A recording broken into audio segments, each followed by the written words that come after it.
Okay, so welcome everybody to our webinar this evening on how we volunteer together. We've got quite a lot to get through tonight, so we're going to dive straight in and make a start.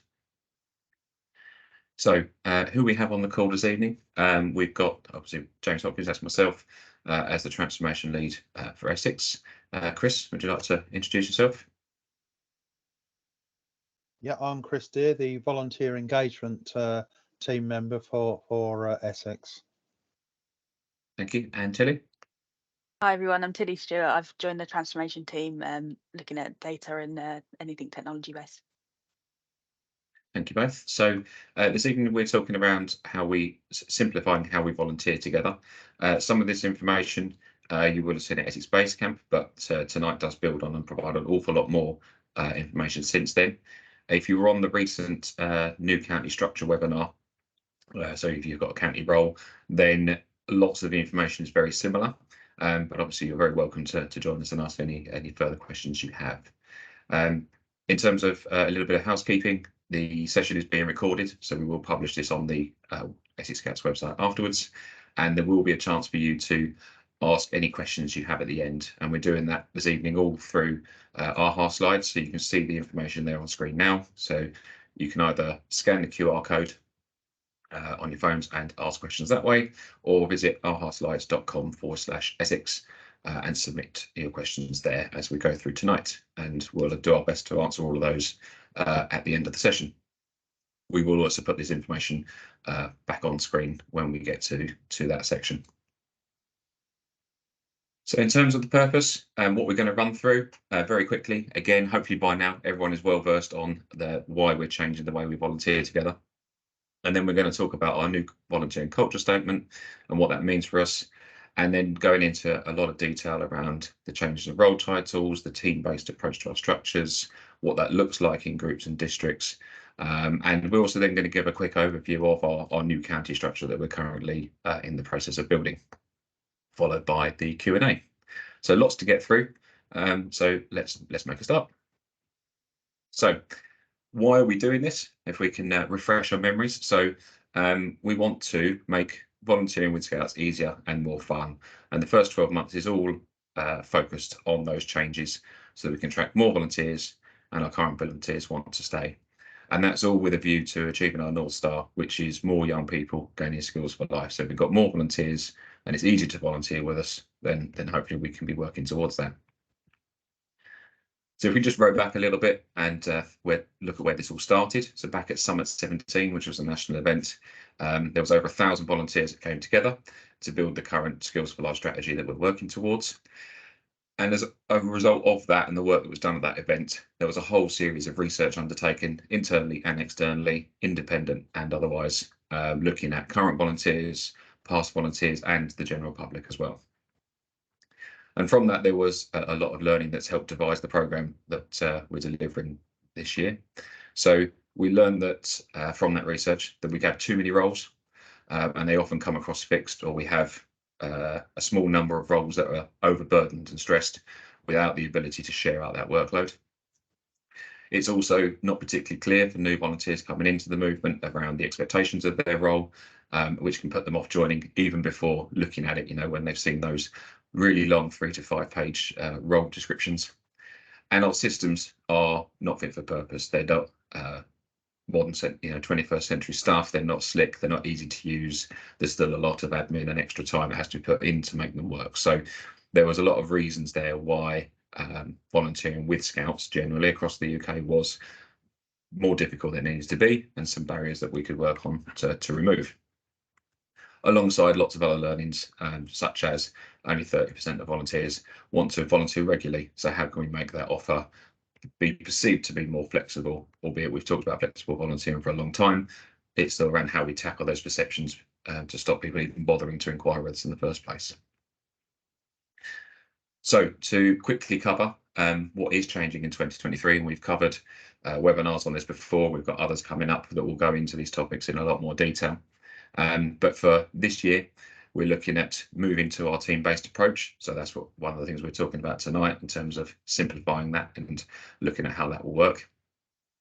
We've got our shift from executive committees to trustee boards. We've got lots of great work happening on that already. Lots of questions that have come in that we've been answering as we go along to make sure that that role is really clear in terms of what it means and what it does, and aligning ourselves with the latest best practice for charities. Embedding a positive volunteering culture within Scouting so that we're supporting each other.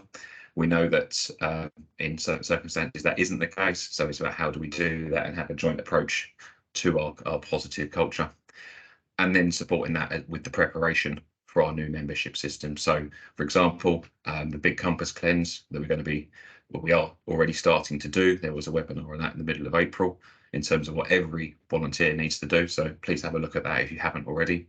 And obviously there will be lots of training and process and how-to guides and everything as we build up to when that comes in February 2024. So moving to the first of those topics, so our volunteering culture. So what is that and what does it look like? So the volunteering culture is a shared understanding for what we do and say as volunteers in Scouts, supporting each other, following our values and being at our best while acting as role models for young people.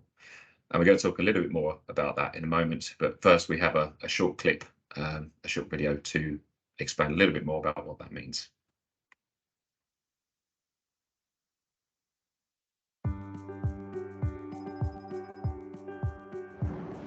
At Scout, we give young people skills for life.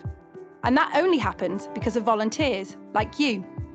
Whether you started yesterday or you've been with us for years, we want you to feel welcome, supported, and valued.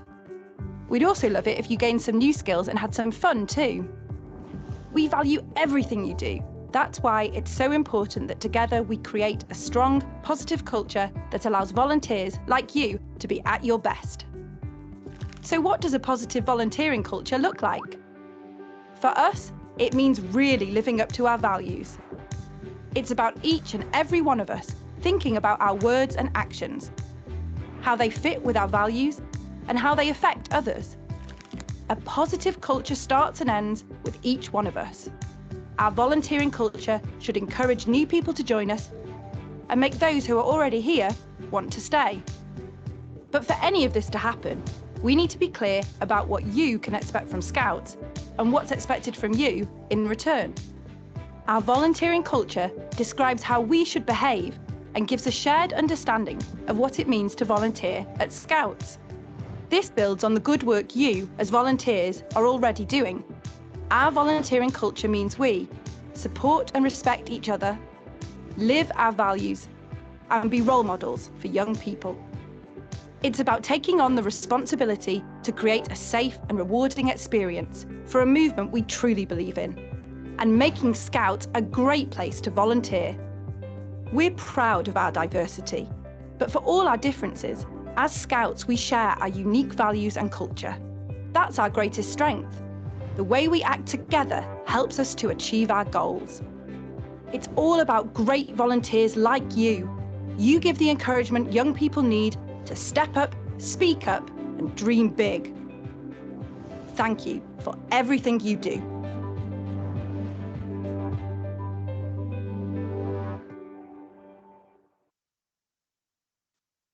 Okay, so hopefully you found that little video clip useful. So we want our volunteering culture to be something that we're all proud of.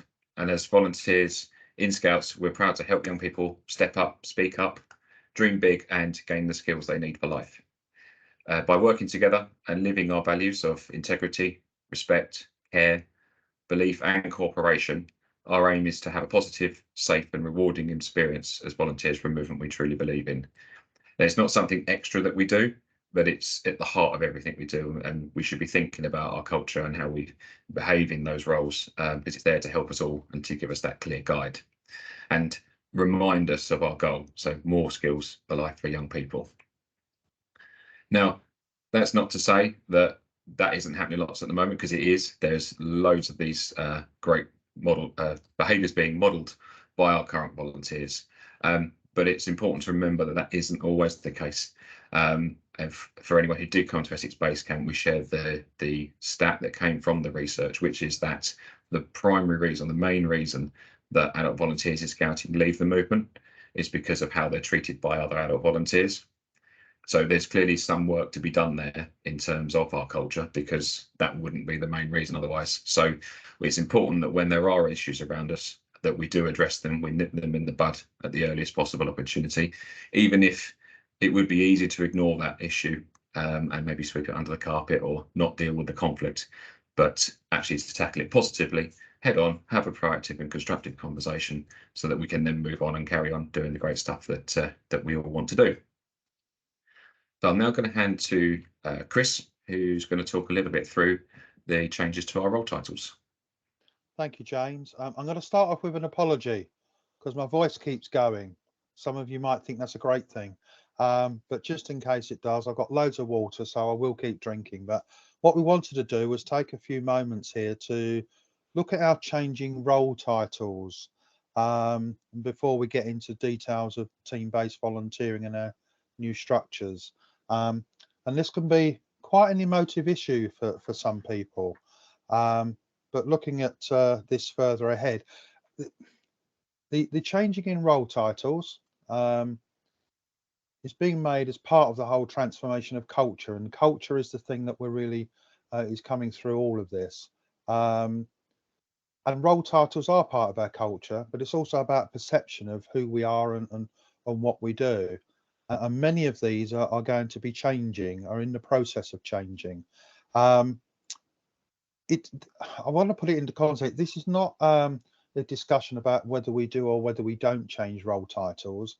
These are part of the whole program. It's something that's going to happen, and we really need to embrace it across the board. And I liken it to when we had started to have girls in scouting and it became compulsory back in the old days of 2007. There was quite a bit of resistance from certain quarters and not from others, but it's become the norm. It's all been accepted that that's, you know, our movement and how we move forward, and really this is part of that moving forward. So it's the culture shift, but the changes are around the perception outside of Scouts, and we'll look at that a little bit more in a moment. Consistent and clear structures across all of our roles, and James has already mentioned roles and responsibilities, making them clear and sharing tasks and setting out what we want our culture to be. So we're going to look at some statistics now. It looks quite a busy slide, but let's just look at the left hand side. And from feedback, those in leadership roles have told us that in that box there that 30% of all leadership roles are vacant. In some areas it's going to be more, in some areas it's going to be less, but of those, 53% of district commissioner and manager roles are vacant, and 27% of group scout leader roles. Maybe none of, you know, maybe much of this doesn't come as a great surprise, but I think the 45% in the box there said the workload was difficult, and it is feedback that we've heard in the past that having one of these leadership roles does carry with it a lot of responsibility and a lot of tasks.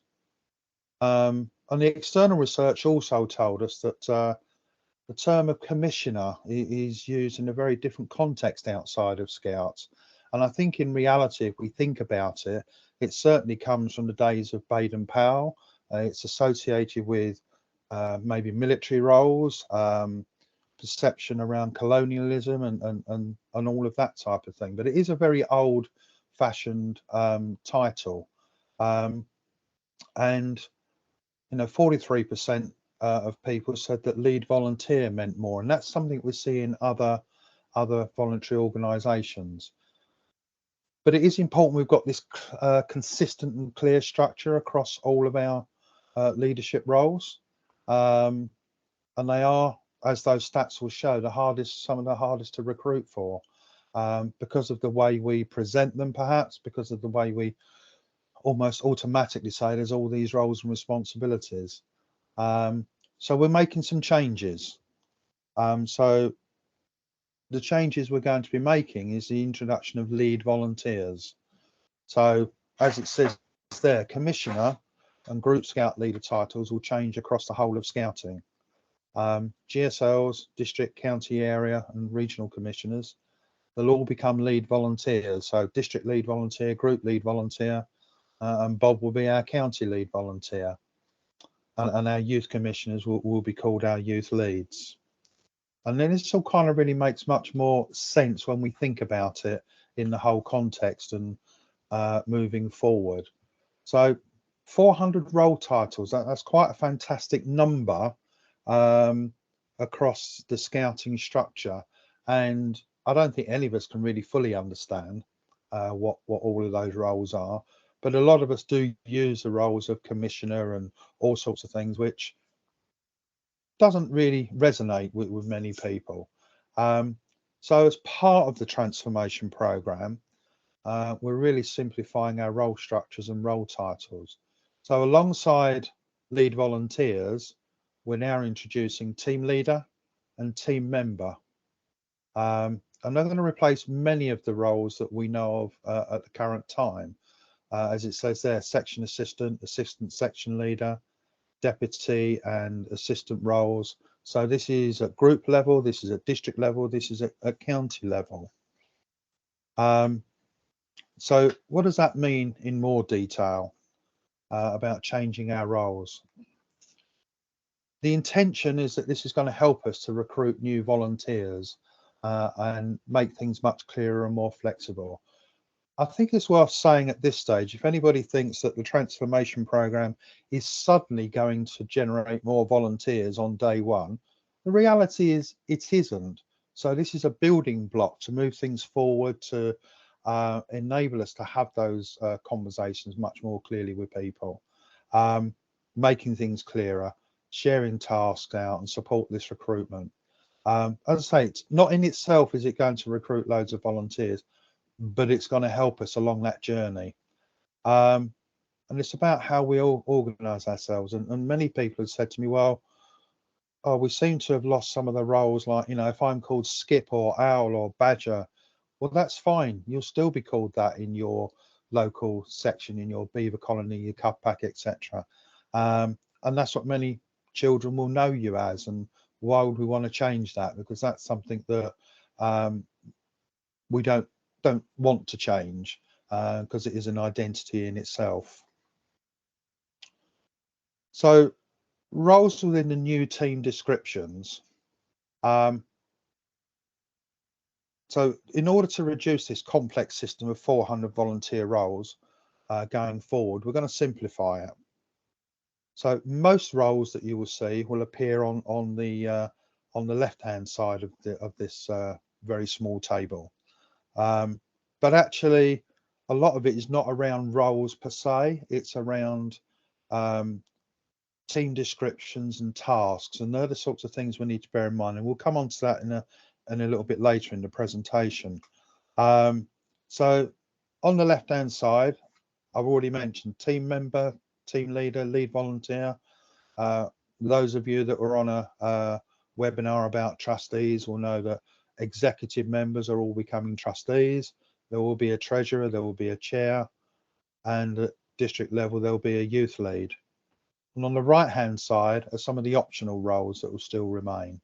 I'm not going to go through them all, but 99% of roles will appear on the left hand side. So what we're going to do now is look at the team-based approach to volunteering. So just turning my notes over. So team-based approach.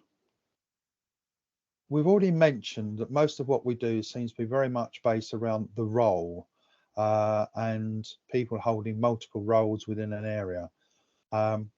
So this program is going to ensure that we have teams and team descriptions in place, and therefore we're going to look at tasks. But one of the main things is flexibility.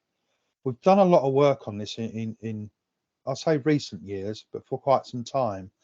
You know, some of us will remember back in days gone by when you had to turn up every Thursday night for 2 hours, and if you couldn't, then your commitment wasn't to scouting. And a lot of that has changed over the years. It's become more flexible. It recognises that people have jobs, they have more things to do, and therefore they've got less time on their hands. But what we really need to do is to make sure that those people who want to volunteer can do so as flexibly as they want to, and enables us as fellow volunteers to work alongside together. So teams and titles are intended to be easier to understand, and the intention is it becomes more appealing to new volunteers. But not just new volunteers. Sometimes it's about us as existing volunteers taking a step back and thinking, well, actually, maybe there is a different way of looking at it, because I've always taken on all these tasks and everything's on my shoulders. But actually, it's time to look at practical ways of sharing those out. So hopefully improving the way that we volunteer. So moving on from that and looking at the purpose for each part of Scouts. So I won't read through the whole thing here, but there's future defined purposes of groups, districts and county. And there are key differences between the three levels, if you like. Groups run sections, and the majority of sections we'll look at district in a moment with explorers, but scout groups is where most of our scouting is operated on the front line at the squirrels, beavers, cubs and scout sections. When we're looking at districts, then of course we do have the 14 to 24 sections, the explorers and network, because they're district provision. But the district itself is there to help improve and develop the program that's being run at group level, and keeping the volunteers working together and motivated. And then you look across to the county and you see that really the county is there, to support the county team, but also enhance section programs and really only run things at county level at a scale that can't be run locally.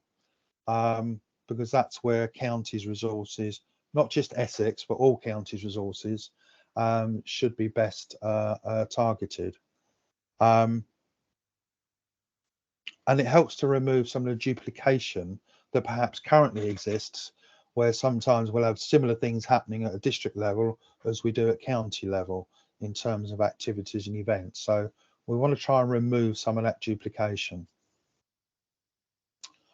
So looking at our inverted pyramid, and at the top of our pyramid, quite rightly, are our young people. That's where we, as I mentioned, we undertake our scouting on a week-by-week basis, and it's for the young people to gain their skills for life. That's where the important delivery actually happens, and where I would suggest most of the planning and all the delivery actually takes place. So for the section teams, really looking here, I think at squirrels, beavers, cub scouts and explorers, that's where a lot of that, that's where all that work goes into delivering that program for the young people. And then as we move through the pyramid and districts and county teams, where we might have specialist volunteers to help that programs can be enhanced for the young people. At the end of the day, our primary focus is things that we do is for ensuring that we've got a program and providing skills for life for our young people. And right at the bottom of the pyramid is the trustee board, who's there to make sure that everything is run safely and legally in accordance with POR. So looking at some team descriptions. So I've already alluded to some of this. James has alluded to some of this. Every team description will have a purpose.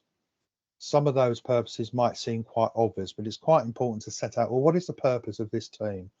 Because some of the times what we do is we always do what we've always done because that's how it's always been done, and that's what our predecessors did.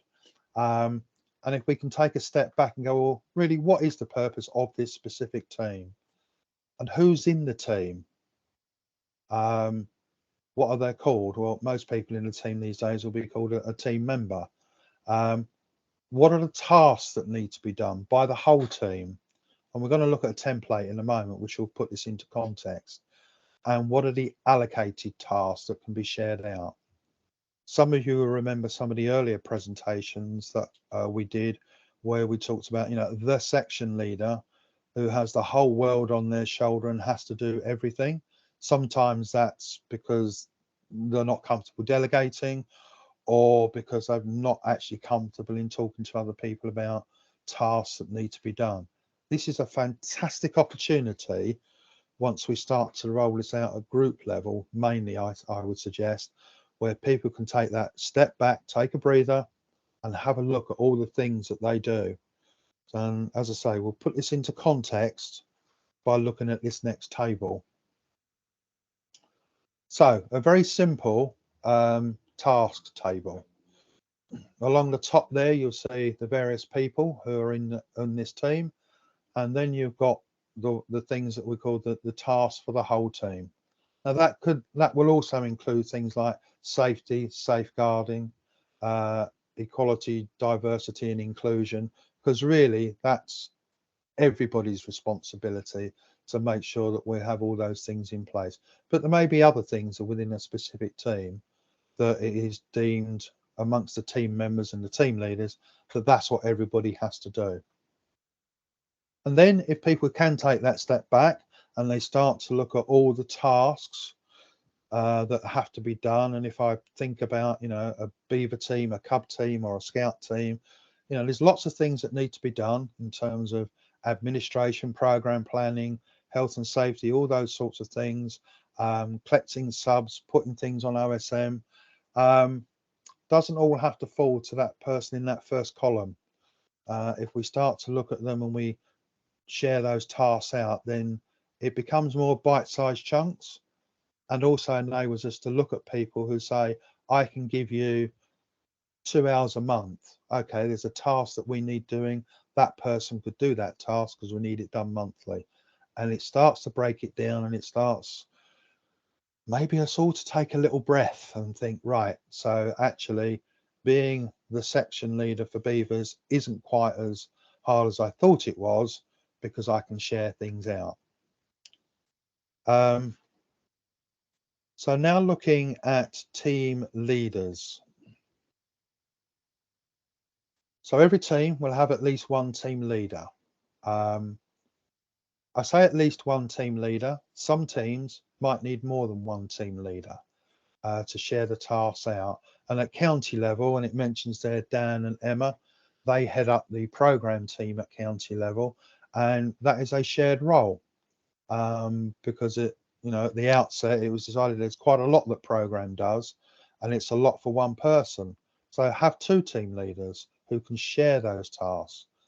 And I think in some, when we look at groups, and we find that sometimes there are two beaver leaders, two cub leaders in a section, because people want to share it out, which is great, because that again is part of the culture, and it's part of the things that we need to do as team working. So what are they responsible for? And we've got 4 bullet points there that I want to expand upon a little bit more. So create a positive team environment. So it's some simple things. So agree how tasks are shared amongst team members when you look at their skills, their interests and availability, which I've already kind of mentioned just a moment ago. Making sure the team puts young people at the heart of what they do and create inspiring teams and brilliant programs. This is happening up and down the country, throughout Essex, everywhere. We do have brilliant and inspiring programs. Making sure that the team is open and inclusive. We're all very good at using jargon. We all fall into it. I do it. Everybody does it. And sometimes that can make some people not feel quite as included, because we talk about POR, we talk about all sorts of things that people just don't understand. But we all do it. All organisations do it. But making sure that if we're inclusive, we're adapting our activities to make them accessible to everyone. And making sure that everybody in the team is safe and following safety and safeguarding procedures. Some of that comes back to the training and the learning, but nevertheless, it's quite important that everybody does that. So second bullet point, help volunteers find what they need. Mine's water. So help team members find learning and networking opportunities. That could be, talking to other leaders in other groups and attending district meetings if you're at group level, where you might be able to share ideas. So encourage people to share ideas, what's happening in the team, and where they might need support. And for lead volunteers in districts and counties, make sure that the volunteers have the permits or accreditations they need to carry out specific allocated tasks. And we're going to look a little bit around accreditations in a few moments. Attract and welcome new volunteers. Sometimes we can easily attract new volunteers.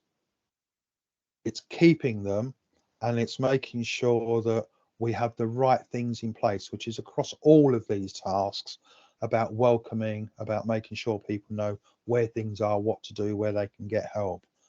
And therefore, if we can do that, we'll always make sure that there's enough people in the team. So reflect and review. We all know that there's a review process within Scouting, but really it's quite important to set up regular team self-reviews, and look at what we've done well and plan for the future, and also having individual reviews.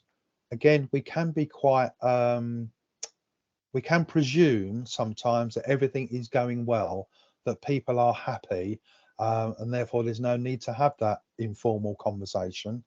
But if we did, we might find A, that somebody's actually got more time available, fantastic, or B, they're not quite happy with some things, and a simple fix can help them enjoy their volunteering much more readily and stay with us as volunteers in Scouting. So sub-teams, you're going to hear about sub-teams. This is mainly at district and county level, but they're being introduced to help organise volunteers and sit within another team. Each sub-team will have a specific area of focus within the overall scope of the large team. Now, I just want to make an observation here that new sub-teams may pick up on existing activities which are undertaken by Scout Active Support Units. Scout Active Support Units, as we know them, don't exist in the new structure. What that doesn't mean is that a number of the activities and the tasks and the things that they do won't exist, but they may not exist in the same way. They may exist across more than one team because of the nature of the work that an active support unit does, and therefore we come back to what's the purpose and what are the tasks. So I think it's quite important just to reflect on that for a moment. So we can use sub-teams to increase a sense of identity and belonging within volunteers and make better use of volunteers' time. And as I say, make it clearer what people do and what they're responsible for. And this goes back to what's the purpose of the sub-team and what are its tasks, and ultimately, how does it make sure that we deliver programs for young people? Doesn't matter what the sub-team is, ultimately that's what it's all about. So the example there is setting up a hill walking or a climbing team within the program team. But they must have written purposes and they must have tasks. If a sub-team doesn't have those, then it doesn't really exist. I think that's an important message. Accreditations, I mentioned those a moment ago. So an accreditation, it says, as it says there, is where a volunteer needs to be given permission to do a specific task, but it's not necessarily a specific role. And the volunteer needs to meet the right criteria. They can't be used until the new digital system is in place in 2024, but there are some examples there. But again, accreditations may make it easier for people to want to volunteer because they've got other skills that they can bring to us, and it also can help to share out workloads. So I've already mentioned, to receive an accreditation, a volunteer needs to meet the right criteria, because they might have a certain qualification. or have done some specific learning that's relevant for what they want to do. And some accreditations will be reviewed from time to time. So a little bit more about accreditations. So some of these tasks sit with a lead volunteer, but the lead volunteer can share them, delegate them as is appropriate. So, and again, there's a small list there of things that can fall into the accreditations delegated authorities, because it would be quite wrong, or not wrong necessarily, but if you're a lead volunteer, you've got 101 things to do, and if you can delegate it to the appropriate people, it helps to lessen that workload. So it's almost the same as having your task list that says, I have all these tasks that need to be done, but one person can't possibly do them all. So you're sharing those tasks out by delegating them to other people. And it's the lead volunteer who's got the sole discretion as to whether something is delegated or not, and to whom. It's as much detail as we've got at the moment, to be honest, but we expect a lot more to come out in July, August. And once we know more of this information, we'll obviously look at it, not evaluate it, but we'll look at how that impacts on how we do things in Essex, and we'll communicate it and in the right way as we move forward, as we're doing with all of the stuff on transformation. So that's accreditations. Looking now briefly at group and district structures overview, we'll first of all look at a section team. So typically a section team could be beavers, could be scouts, could be squirrels, could be anything, any of those. So you'll have a team leader or leaders, what we've already mentioned, and then we'll have team members. So whereas currently we might have an assistant section leader, as I've forgotten the other roles that we've got, but I mean, we all know that there's lots of different categories of roles that can sit within a program section.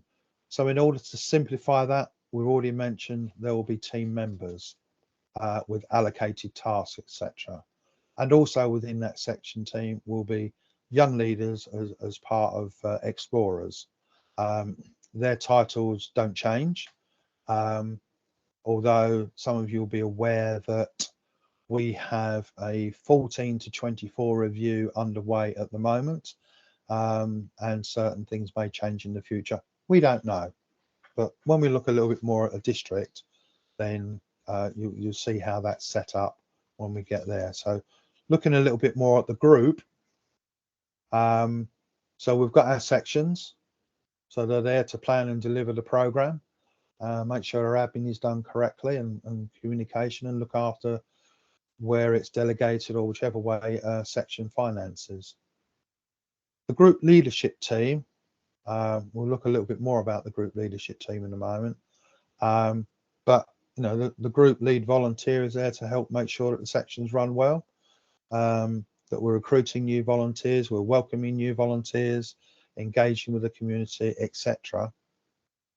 And then on the right hand side we've got the trustee board, which is going to focus on governance rather than doing tasks, which we've covered on our previous webinar, but it's things around ensuring the buildings and equipment are in good working order, manage a risk register, and making sure everyone follows legal requirements.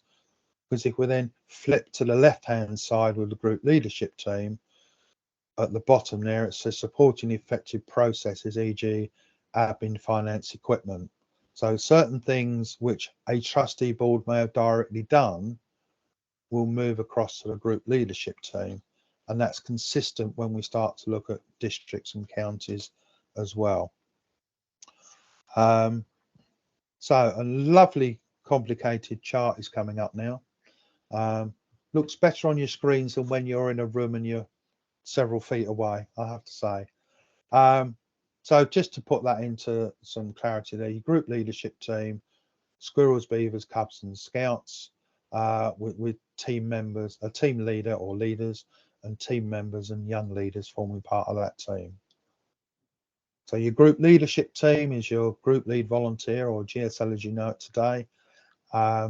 Squirrels leaders, beavers, cub scouts, and leadership team members. So there will be other tasks that will fit under the group leadership team, depending on, I guess, the size of the group, whether it has a headquarters or not. All those sorts of factors will determine how many people are part of that group leadership team. And then the trustee board will have a chair, will have a treasurer, will have trustees, and the group lead volunteer will automatically be a member of that group trustee board. And I will mention it now because it's bound to come up. No, there isn't a secretary on that list, because the secretarial duties of a trustee board will be a non-trustee admin person, so that they can focus on taking minutes, etc., and not have to also try and be part of the trustee board and vote on things that while they're scribbling away. But you will have seen that if any of you joined the trustee webinar. If you haven't, I recommend you go on to the transformation pages of Essex Scouts and have a look at that in more detail. So looking now at a district structure, this looks even more busy. However, you're going to see some familiar things when we look a little bit later on at the county structure that James will look at. So at district level, we have 3 core teams, which is volunteering development team. On the left of that, you'll see some of the tasks that the volunteering development team will be responsible for. The program team and the support team. So support team is almost everything admin, and if there's staff, HR, look at it as a HR department in some respects. So they're the things that those 3 teams will do. There will be the trustee board, same setup as it is at a group and a county level. The leadership team, which will consist of the lead volunteer, the team leaders of those various teams, and other team members.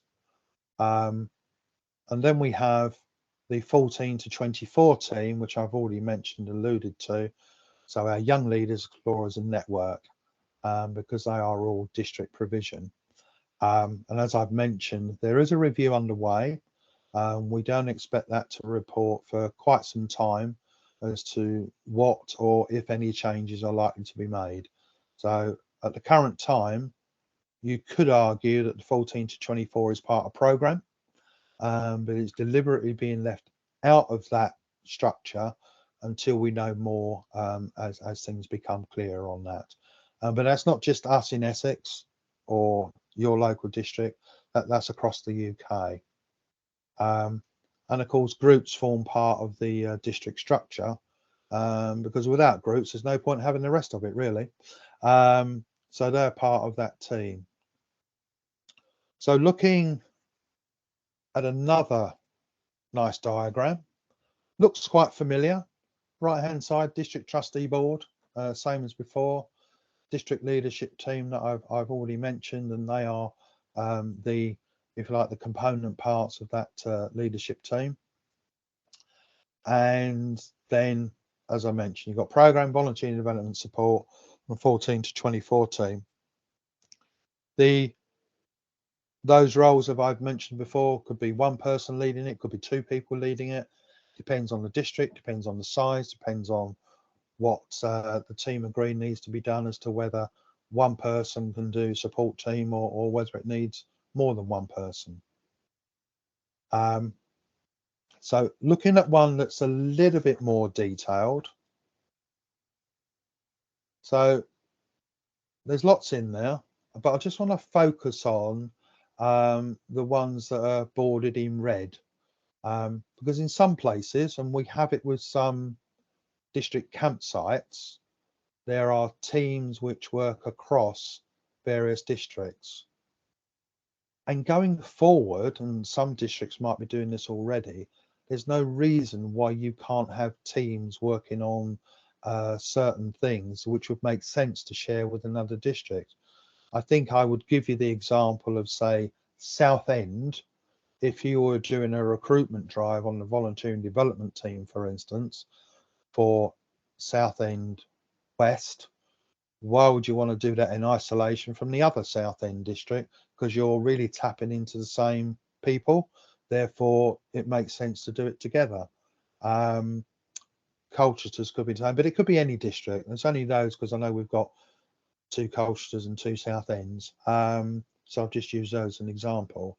But you could have it for anything where it might make sense to share resources and have teams that work across districts rather than necessarily everybody trying to create a team when you don't necessarily have enough members in your district to make one team, but you might have people who can join another.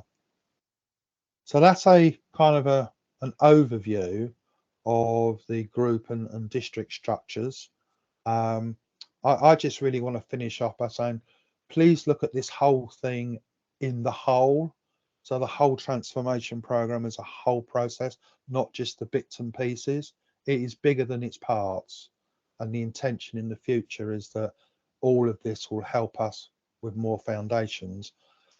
And as you see this going forward, one thing I have forgotten to mention, and James will come onto a timeline, and he'll also talk about the county structure in a little while that we've started or very much worked on. Districts are going through some cohort days. We had one in April for 3 districts. We've got the rest of the county in June over 4 dates, looking at the whole of the structures and how districts might want to structure themselves, because not every district will be the same. Not every district will mirror the county structure in some regards.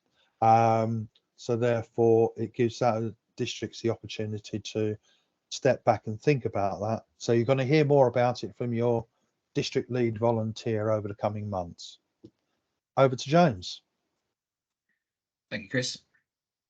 I think for me, what's quite exciting there, and you'll start to see as we talk through the new county structure, is the ability with those sub teams in districts is that they can be designed purely around local need, and they can be what they need to be, as opposed to it has to be this way. We have to have the top bits, the volunteering development program support, but how that's crafted underneath, that's what the districts will be designing as part of their cohort workshop days. So the county structure. So as we said at base camp, we're going to start with the county team first to lead the way. And what I'm pleased to share with you tonight is what our new structure is going to look like. We're currently in the process of building the team, and we're looking to go live with it in July. But for now, I'm just going to talk through some headlines as to what that will look like. So as before, this probably looks quite similar in style to the district structure that Chris has just talked through. But the focus here very much is about supporting districts to help districts build capacity and to run things in their area, because what we want is as much stuff done as close as possible to the front line. So to our young people and our section teams running great programs. So the county team will do that, but also then run events and other things that are best done at scale. So expect that to look different to how it has perhaps been in the past. So in terms of how have we structured ourselves, we're going to go through each of the volunteering development team, the program and support, and just show you a quick overview of their purposes.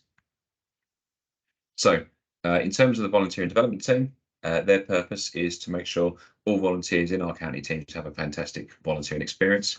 And in doing so, they make it easy for people to join and learn new skills. And within that team, we have 4 sub-teams. So we have our recruitment and welcome team. So their focus is on undertaking the induction process for county volunteers, the warmer welcome conversations when those come with the new system in 2024. And there will be a webinar on that in the autumn for everyone as well.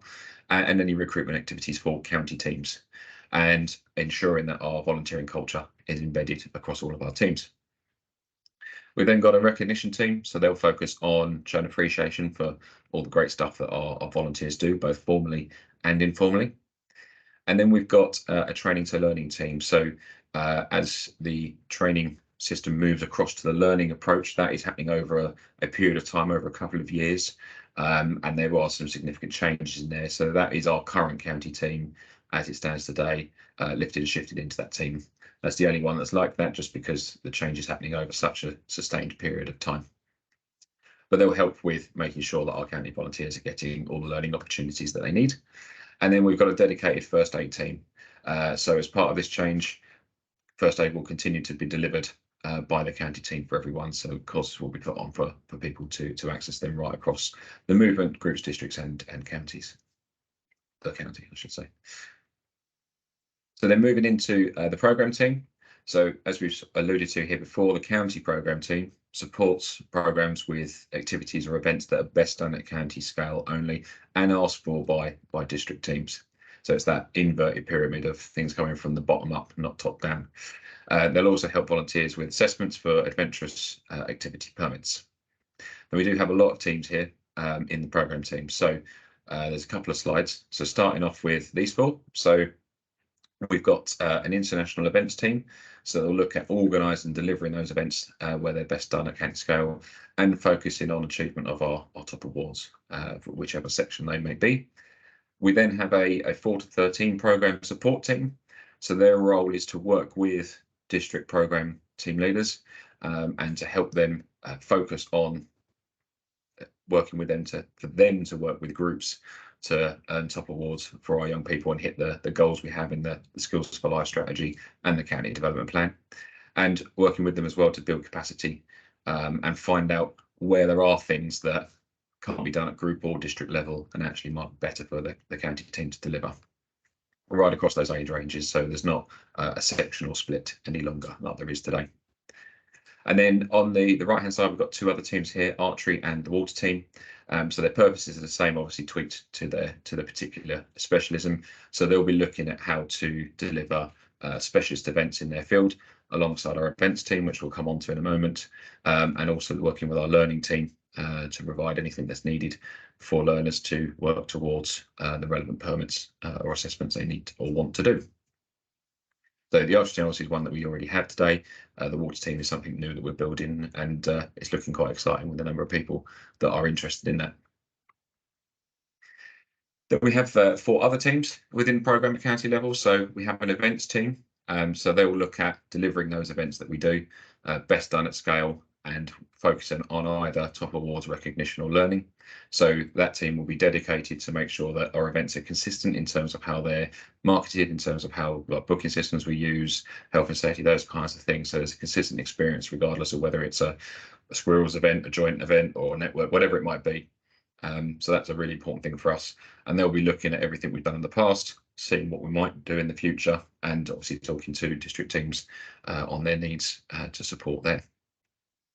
We then have a permits and approvals team, which will look at things like visits abroad, nights away approvals, where they're ones that are for county events, and assessments for relevant permits on the adventurous activity permit scheme. Then we have the 14 to 24 programme support team. So similar to the 4 to 13 team we just talked about, but their focus instead will obviously be on that age range and working with the 14 to 24 team leader in each district and encouraging and supporting them to build capacity locally to deliver great stuff for young leaders, explorers and network. And then finally, we have our mountaineering team. So similar to archery and water, we'll look at things like hill walking, climbing, potentially caving, and other things that are, again, potentially best done at scale to provide those opportunities that would otherwise not be possible. The other team that also sits in here is the Essex International Jamboree event. Then moving finally on to the third team is the support team. So their focus is to give the tools and resources to help Scouts run smoothly in the county team. And again, we've got 8 sub-teams here. And some of these are new and some will look a little different to perhaps what you've seen before. So starting off, we've got the public relations team. So their focus is on anything that's external to the movement. So looking at how we can work with external organisations to emphasise the benefits of scouting and enabling the growth of a diverse and equitable youth and adult membership. So that could be things like working with councils for Section 106 funding. It could be external communications, so creating that positive image of us in the community, the local ambassadors and that kind of stuff. Or building relationships with faith-based organisations or others to make sure that we're fully diverse and reaching those communities and growing in communities right across the county that perhaps currently we're not very well represented in. Then we've got the Equity, Diversity, Inclusion team. So their focus is specifically and solely on supporting adult volunteers in district teams to ensure that Essex Scouting is truly open and accessible to all. So that's looking at all variety of things, whether it be financial barriers, LGBT, BAME, accessibility needs, special needs, anything of that kind of area, and really around sort of case management. So there's those difficult issues that we're not sure how to deal with. That team will be there to support districts and obviously then in turn to support groups with that kind of specialist advice. Then we've got the digital team. So they will look at making sure we've got a consistent digital provision across all our internal and external facing platforms. So whether that be website, email, social media accounts, cloud storage, web meeting systems, etc. There are some potential opportunities there around working broader than the county team to try and simplify what comes with that side of things and perhaps overall reduce costs as that team develops. So that could be quite an exciting one. And then we've got the administration team. So their focus is on making sure that all our county meetings are running smoothly and efficiently and making sure that everything is archived, producing reports, so things like compliance, that kind of stuff, to make sure that everything is running as effectively and smoothly as possible. And then moving on to the final 4 sub-teams for support. So we've got a screens part team, so looking at the whole operation, the upkeep of the centre, including line management of paid staff that we have there. That's something that previously sat with the executive committee. Obviously now we're becoming trustee boards. Those kinds of operational tasks move away and they move into the leadership or the operational side of the organisation. Things like setting budgets are what trustee boards do. The operational side runs the operation. So that sits in there. Alongside that, we've also got an equipment and property team. So that will look at making sure that all of the assets that we have are open and available for people to hire and use, whether that be within the county team or more broadly. So we've got a whole variety of assets in county stores. We've got the Thriftwood Training Centre and other things that we own and look after. So it's making sure that's done in a consistent way. Then we've got our marketing team. So this is focusing on internal communications primarily. So things like producing content, issuing information, sharing positive news stories, and that's specialist support. So things like design and photography, so that we've got that for all of our teams to use. And we'll also be embedding tasks around writing marketing content through every sub-team in the county structure to make sure we get as much out there as possible in a consistent way. And then finally, we're going to have an incident management team, and that will use some of the accreditations that Chris was talking about before. So things around safeguarding safety, suspensions, data and resolutions. We'll have people in there that can deal with those reactive issues as and when they occur. So obviously it would have to go through the relevant qualification, learning, whatever process is needed for someone to be given an accreditation by the lead volunteer. But it's so that we can then have, if you've got someone who is an expert in safeguarding, they do it for work, they're trained to the nines, it makes complete sense to give them the accreditation to deal with those reactive issues. So then the lead volunteer and the other parts of the leadership team can then crack on with doing all the other stuff that needs to happen to make sure young people have great programs and learn skills for life. And that is, in a quick whistle-stop tour, the new county structure that we're building. So as you can see, that's quite a big difference to how we have some of the things today. Hopefully it will make sense in terms of what they're trying to achieve. And as we go and we start to embed these teams and start to build them up, there will obviously be communications around that. We'll be redesigning the website, producing content, how to get in touch with them and how all that kind of stuff works will come as we go live in July. The final thing I wanted to turn to before we move to the Q&A session tonight is the district and group timeline. So again, those that came to Essex Base Camp will remember this slide. We've updated it a little bit, so just to show where we are. So we've obviously had our early district cohort workshop, which was with Brentwood, Harlow and Colchester North. It's gone really well. They've got their new redesigned districts and are now working on implementing those locally. So they're having all those great conversations, and I know lots of those are going really, really well. We've also started the process of shifting towards trustee boards and making sure that every AGM involves using the right template and script and adopting the constitution and making sure all those things are in place that a trustee board is responsible for. And as we move through, as Chris said, we've got cohorts 2 to 5 for our districts in June. So after that, I would expect those teams to then obviously be talking to the rest of the district team and groups about how that's going to look in each district and how it's going to work and how it's going to be implemented. So from sort of July onwards, expect some more information around those things if you sit in one of the other districts that hasn't gone through that process yet. Then we've got a couple of follow-ups for district teams to provide some extra support. And from September, we'll start looking at how groups move. So there is still some things there to embed. Some of that we've talked through tonight. And what we'll do is we'll provide some webinars and some extra support around that during the autumn term to make those changes and to go through any specifics that groups have. All with the aim to have our new structures in place and starting to be embedded right across the movement in Essex by the end of November. Some will be done before then, and that's great. Others won't, but that's the deadline we're working to. So that we then have the period from then as we start to ramp up to February 2024, which is when the new digital system comes. So it will be great that we'll all be in our new structures by then, be used to the new way of team-based working, and then be able to get the full benefits out of that new system rather than trying to do all of this at the same time. And that is it. So we're going to pause there and we're going to move to Q&As. So I'll ask Chris and Tilly to come back on, and Tilly's going to go through the great questions I'm sure that you've been asking as we've gone through tonight, and we'll do our best to answer as many of those as possible. So what have we got first, Tilly? First question is, what if everyone wants the same task and a less popular task can't be filled? How do we ensure that the new volunteers are only being given the less popular task as an initiation? Shall I take that one? Yeah, go for it. Yeah. Yeah, I guess it's one of those things where whatever team we have, there's always some of those tasks that nobody really wants to do, but someone has to do it. I think all I would say is, if you were a new volunteer and you perceive that people are only giving you the less than nice tasks, you might not want to stay very long. And I think it's something which a lot of us think about anyway, but it can be tempting to say, well, new volunteer, give them the task that nobody wants to do, but have a think about their shoes and how they would feel.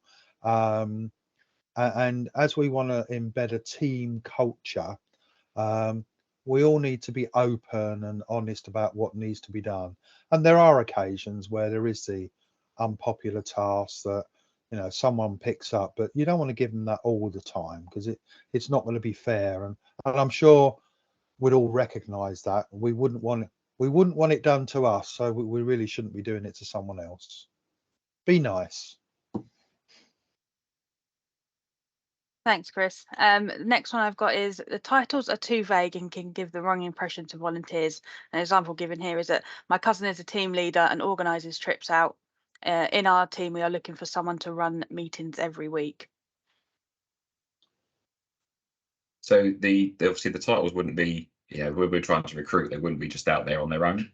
Obviously they're going to go with the context. So it might be, say, Scouts team leader, and then there would be, you know, the purpose of that team there, and perhaps a list of the tasks that they do. So there would be a description about what they're doing and what you're specifically looking for. And with the new digital system, there are some attraction tools coming with that. So think of things like Indeed and Read, like job ads, that kind of stuff, where people can go if they want to volunteer to provide more information. So we should be being clear about what it is we want to do, but obviously the titles on their own, you're not just going to put the title and no detail when we're trying to bring people into these teams. So there will be that added context that sits around them, so that people are clear about what it is we're asking to do. The value of breaking that down into tasks is, rather than saying, here's a PDF role description that's 5 pages long with a list of responsibilities as long as your arm, you're saying, you know what, would you come in and cut the grass twice a month and, I don't know, manage the waiting list, for an example. That's a much simpler ask, and someone can get their head around what that means and probably quite easily understand the time commitment or talk about that with the person that's asking them to join the team. So that's what we're trying to achieve there. Can I also just bring it out? I think if we think about it as we stand today, if we want a new Beaver Scout leader or an assistant Beaver Scout leader or a sectional assistant, they don't really say what we do. So calling it Team Leader Beavers doesn't actually tell you any more or tell you any less. So as James says, it's about the context around it. So I think we should think about, well, what does today's roles say to people? A commissioner role, I had it when I was a district commissioner, and people I'd meet on the local council or wherever, and they go, well, what does that do then? So actually, you know, sometimes our role titles, even now, they don't say what we do, but it's about the context. So yeah. Thank you. Next one I have is, so in my group I have 8 sections. If every section has 2 team leaders plus me, that's a leadership team of 17 without any specific roles. Can we use sub teams in the groups to make this more manageable? That's a good question. So I'll be really impressed if you had 2 team leaders per section. That would be great. That'd be a great example. But sub teams, so sections themselves cannot have sub teams, just to be really clear. But the group leadership team may do. So this will probably only apply to a very limited number of groups. So, you know, your large groups, sort of 150 young people plus, they may have a group SASU now. You could have perhaps a sub team in the group leadership team that looks after, I don't know, say it's a Sea Scout group, might be looking after all the boats and the equipment that goes with that, because I know there's a lot of work around that. So that could be the, you know, maybe the very specific few examples where that might exist, but sections themselves, so squirrels through to scouts in groups, cannot have sub teams. I've got the next one, which is linked, is, do sub teams require a sub team leader? Yes. Thank you. Next one is, around 42 minutes in, has a support team been omitted for the group structure diagram? We anticipated that we would still have a group of people who provide support and look after equipment, etc. Yeah, that's a great question. So groups do not have a support team like districts and counties, but the people that might do those tasks. So if I think, you know, for an example, this is stuff that has typically sat with executive committees to date, but won't with trustee boards as they come. So things like cutting the grass, looking after the buildings, looking after the waiting lists, etc. Those tasks would sit with group leadership team members. So reporting directly into the lead volunteer or lead volunteers in those teams. So it wouldn't be a support team in the formal sense, but those types of tasks would sit as group leadership team members, which you can have as many or as few as you require. The next one I've got is in relation to what Chris was talking about, the Colchester and Southend having more than one district, is that perhaps it makes sense to merge districts too, rather than just share resources. Oh, do we want to get into that tonight? Who knows? We had a boundary review once, not suggesting we have another one. But who knows, going forward, there could be a lot of sense, you know, district commissioners or district lead volunteers getting together and say, there's so many things that we do jointly.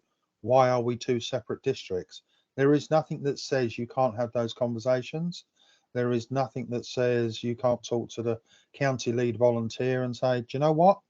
This makes much more sense than the current structure, particularly if you are a couple of districts that I mentioned earlier. You don't have enough people in your district to fulfill a lot of the district roles you would like to fill, but that district has a few people, that district has a few people. So might it be better if we were to do things together? It's nothing's off the table, and it's always worth having those discussions, My only suggestion would be buy yourself a tin hat and wear it when you go out on the street. But no, seriously, have those discussions, because they make much more sense than districts struggling, as some do, to even fulfill some of the I'm not going to say basic roles, but you know, some of the roles that really need doing, because there isn't enough adults or suitably experienced adults. Maybe be radical, employ take on many more young people to your teams.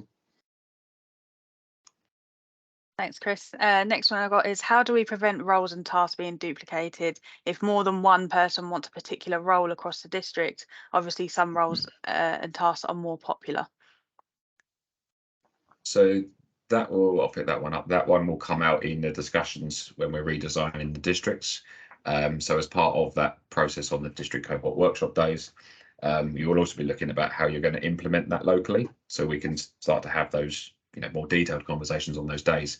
But it will be having a process to make sure that you're, a fair, open and transparent process of appointing team leaders and being clear about the tasks. At the end of the day, if one task only needs really one person to do it, and that's who you decide, then that's what you decide. So it's about those active and positive conversations and knowing what people's interests are, because they may have other ones, and then perhaps there might be something else for them. But we will, if there's specific examples, obviously that was from a district, we can look at that on your cohort workshop day and kick that one around a bit more.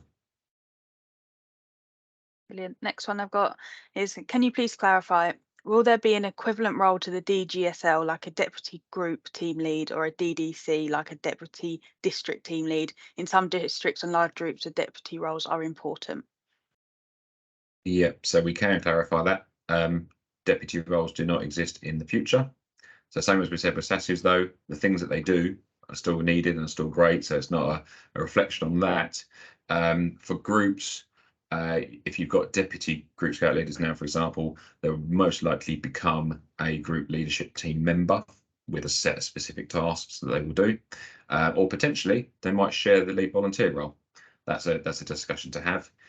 In districts, obviously you've got the program, volunteering, development and support teams.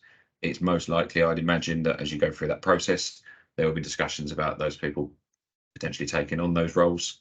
But again, that will be worked through. But just to be really clear, the roles that Chris put on screen earlier, the ones on that left-hand side, there's sort of 7 of them. 99% of our current volunteers and our current roles will be called those with the relevant bit in front of them. So there wasn't anything omitted on there. That's largely it. 400 roles down to 15-ish, roughly, in terms of names. Obviously, what they do, the tasks they do, is part of that grid and that matrix, and that's part of that detailed discussion and allocating those out amongst teams. But that's how we're just trying to make things simpler. Thanks, James. Next one is, this may be an opportunity for some people to move to different roles. What can we do if we suddenly find ourselves with empty roles? Who does these in the interim until new people are found?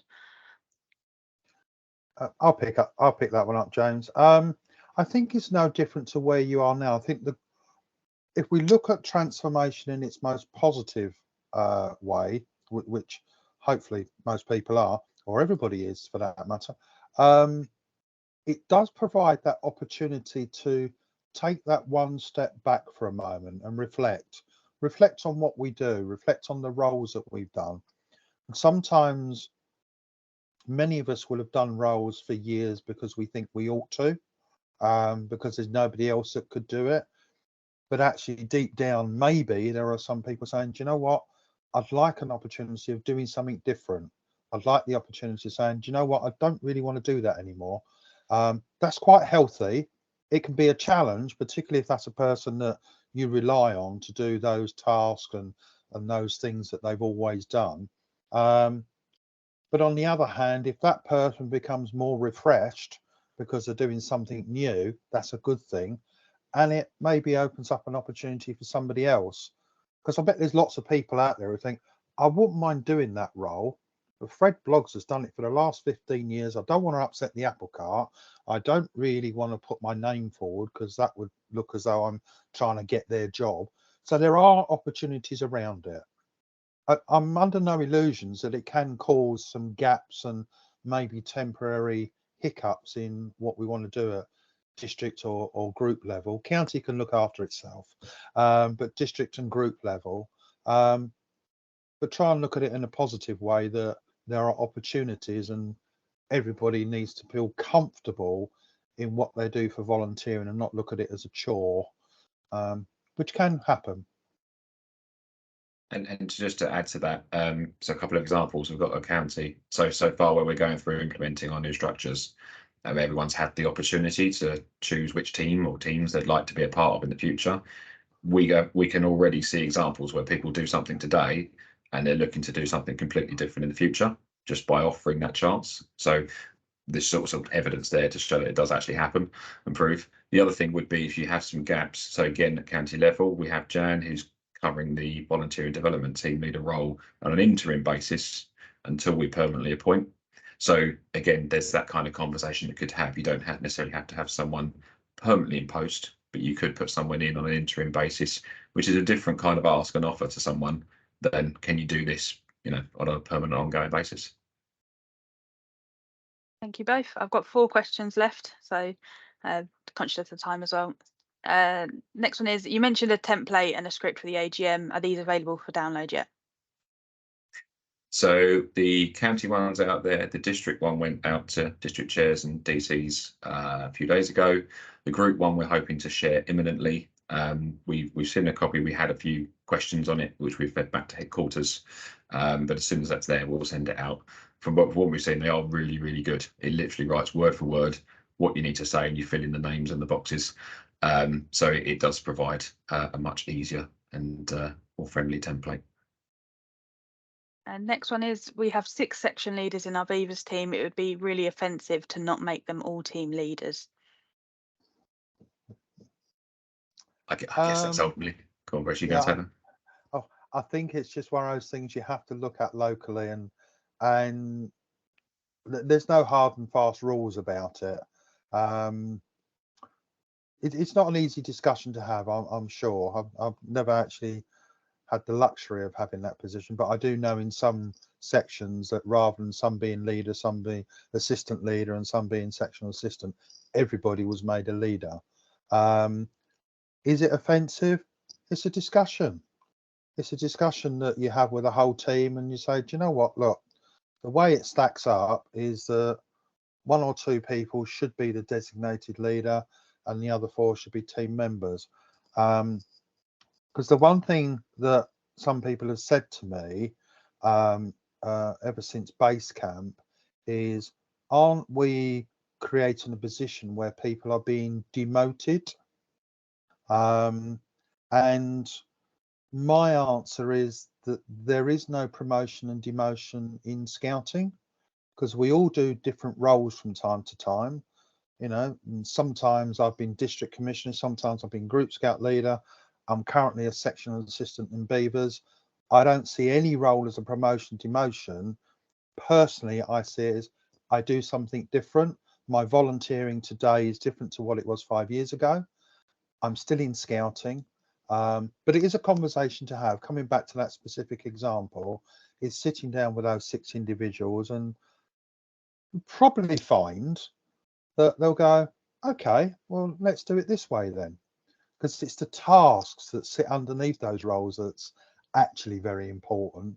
And if people can deliver those tasks and continue to deliver those great programs, you may find that actually they're not really that upset. But I don't know the local circumstances. I don't know the individuals. But give it a go. Have a conversation.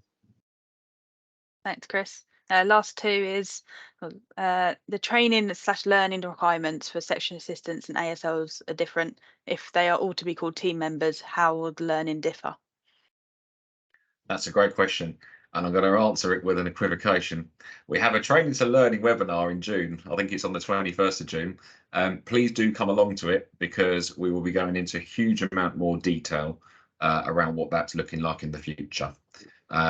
But to be clear, in the future, everyone will do the same sort of mandatory training, or growing the roots is what it's called, with some tweaks based on certain roles, but it will be different to how mandatories look today. But please do come along to our next webinar and share that with everyone, because we'll have Jan with us, who's our current county training manager, and others to provide a real in-depth look at how that's starting to shape up. Thank you. And the last question we got is, a lot of older Scout leaders are unhappy about the name changes and creating tension in groups and forums. How are you going to be dealing with the tension and anxiety? Do you want to take that, Chris, or shall I?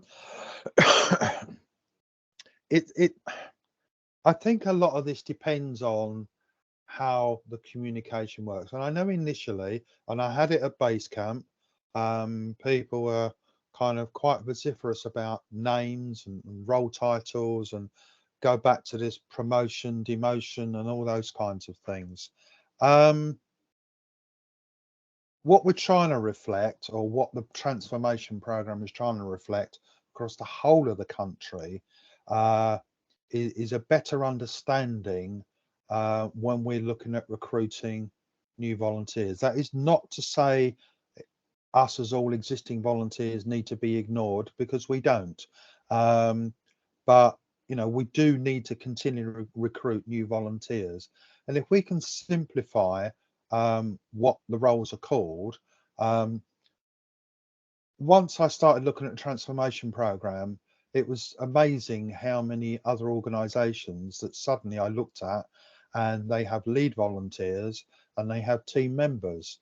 Now, I'd never heard of many organisations like that before transformation, but it's a bit like buying a new car. You go out and buy a new car, and suddenly you notice there's lots of cars on the road that are the same as your new car, which you've never noticed before, because it's just in your mind. And I think it's one of those things that we just need to take a breath, understand that this is happening, or has happened, not has happened, but is happening. And there's a longer term picture as to why it's happening. And it also reflects more around what the charitable sector looks like across the country. Because I have to be honest, scouting is quite a way behind on the curve as to some of our public image and some of the things that we do. We've got a great public image in many respects, but there are some areas where we've just not really brought ourselves up to date. And this is just one step. But I do accept and acknowledge that for some people, it is an emotive issue. But we just need to keep talking to people and encouraging them that this is the right thing to do in the longer term. And if they still want to call themselves a scout leader, please carry on and call yourself a scout leader. There, you know, we'll be calling GSLs for a long time, because we'll forget, and we'll call DCs for a long time, because those that have been in scouting a long time have got that embedded in us. But we'll gradually remember that there's a new title and we'll use it. So I would say to people, it's not the most important thing in the world. The most important thing in the world, what they do every week in delivering a program. I hope that helps. I've got one final question that came in, and we'll finish on that. So it's, do team leaders have to be a part of the group leadership team? So for example, a team leader is quite happy running beavers, but have no interest in taking on a whole group responsibility. So yes, section, so beavers, Cub Scouts, Squirrels, etc. Team leaders are part of that group leadership team, because it's that whole link about being one cohesive team, albeit we organise ourselves into sections based on the programs we're delivering. You know, if someone is in that role but doesn't engage with the rest of the group leadership team, how can you function properly? You know, how can you do group camps? How can you make sure that your processes are similar around, I don't know, ordering badges or presenting Chief Scouts awards and that sort of thing? It's that level of engagement that needs to be going on, and about being part of that positive volunteering culture. So it's really important that they are part of it. It doesn't mean they're necessarily taking on lots of responsibilities over and above what happens in that section, but being part of that team is really important, and also for them for support from their peers. You know, that's a really key thing, and something that we should probably flesh out there, or just mention a little bit more detail. Group lead volunteers are part of the district leadership team. So they're a fully embedded and a full member of that team going forward. So being involved in all the decisions and things that happen within districts. And similarly, district lead volunteers are part of the county leadership team. So where we talked about the inverted pyramid and things coming from the bottom up around in terms of I need help with this, I need support with that, and things only being run at county level if they're best done at scale and asked by districts. You can only do that if you've got those people embedded in those teams. So that flows all the way through from, you know, your beaver section all the way through to the county leadership team. And can I just add, they already are part of the leadership team. So nothing's changed. You know, as a beaver leader, cub leader, scout leader, hopefully your group is having leadership meetings fairly regularly. So as James said, to discuss all sorts of things, you know, moving on and all those sorts of things. So they already are, but it's not about taking on extra work and responsibilities. So again, it's what you do already, hopefully. That was our last question, I think, Tilly, wasn't it? Yep, that's it. Excellent. And we're bang on just before 9 o'clock. So that just leaves me to say, once again, thank you for joining one of our webinars. For those who've been before, for those who've said first time, hopefully you found it useful. All the recordings of the previous ones are on the Essex Scouts transformation pages. And please don't forget to register for the Training to Learning webinar in June. So we look forward to seeing you then. And if you have any questions, please don't hesitate to drop us an email. So thank you very much. Take care and speak to you all again soon.